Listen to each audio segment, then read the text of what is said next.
Selamat malam, pada kesempatan UTS kali ini saya akan mengambil topik mengenai hate speech dan juga berita hoax. Berita hoax dapat didefinisikan sebagai kabar, berita palsu, atau bohong. Sedangkan hate speech adalah ujaran atau hasutan kebencian terhadap seseorang atau kelompok.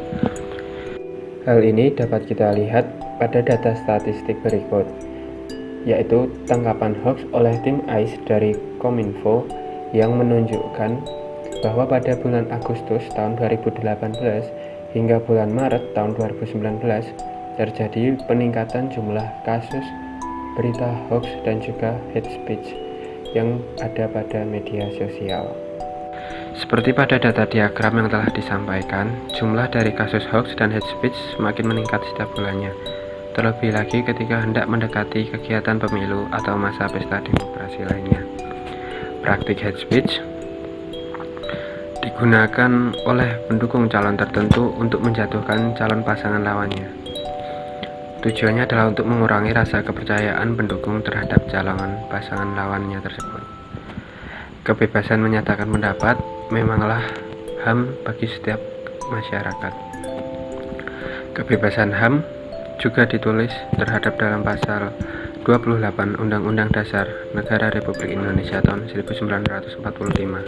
Namun, sayangnya kondisi saat ini masih banyak orang yang mengatasnamakan kebebasan berekspresi untuk menyebarkan kebencian dan juga provokasi melalui media sosial. Pertanggungjawaban pidana terhadap pelaku tindak pidana ujaran kebencian di media sosial secara umum diatur dalam Kitab KUHP dan dalam Undang-Undang Nomor 19 Tahun 2016 tentang perubahan atas Undang-Undang Nomor 11 Tahun 2008 tentang informasi dan transaksi elektronik, Pasal 28 Ayat 2 dan Pasal 45 Ayat 2. Pelaku yang menyebarkan hoax harus dapat dituntut secara hukum positif seperti yang tercantum. Selain itu, diatur pula dalam Undang-Undang Nomor 40 Tahun 2008 tentang penghapusan diskriminasi ras dan etnis, Pasal 16. Hate speech maupun berita hoax sendiri menurut saya merupakan penyimpangan dari nilai dasar Pancasila, sila pertama, kedua, dan ketiga. Namun yang menjadi fokus dalam hate speech dan berita hoax adalah sila kedua. Kenapa? Karena perilaku ini menyimpang dari nilai Pancasila kemanusiaan yang adil dan beradab. Jelas hal tersebut sangat berbeda dengan budaya masyarakat kita yang ramah tamah dan cinta damai ini. Dari kecil kita sudah diajari di sekolah untuk melakukan hal yang baik dan beradab.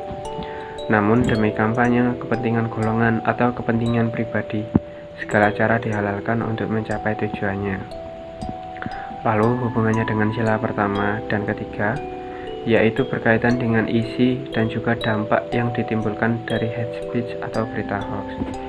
Contohnya seperti isu-isu sara yang akan memecah kerukunan antar suku, umat beragama, atau bahkan ras tertentu.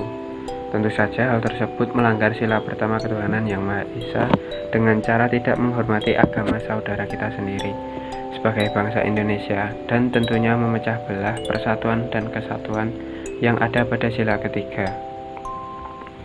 Kondisi seperti ini dapat menjadi sebuah ancaman atau justru memberikan dampak negatif yang mengarah pada perpecahan, dan bahkan sudah pernah terjadi pada kasus-kasus sebelumnya, seperti pada tragedi di Ambon dan Sampit. Oleh karena itu, sebagai generasi muda, kita harus sadar betul akan toleransi dan juga menjaga persatuan dan kedamaian yang ada di Indonesia ini. Kita juga dituntut untuk melakukan cross-check, memfilter, dan tidak menyebarkan atau meneruskan informasi yang masih diragukan kebenarannya. Bahkan ketika informasi tersebut diyakini kebenarannya, namun jika berdampak yang menimbulkan renggangnya persatuan di Indonesia, sebaiknya tidak disebarluaskan. Sementara itu, kasus yang telah terjadi, kita tidak boleh membalas dendam. Namun kita harus mengikhlaskan dan juga mendoakan yang telah gugur, yang telah mendahului kita, karena dengan dendam tidak akan menyelesaikan masalah, namun justru akan memperkeruh keadaan. Terima kasih.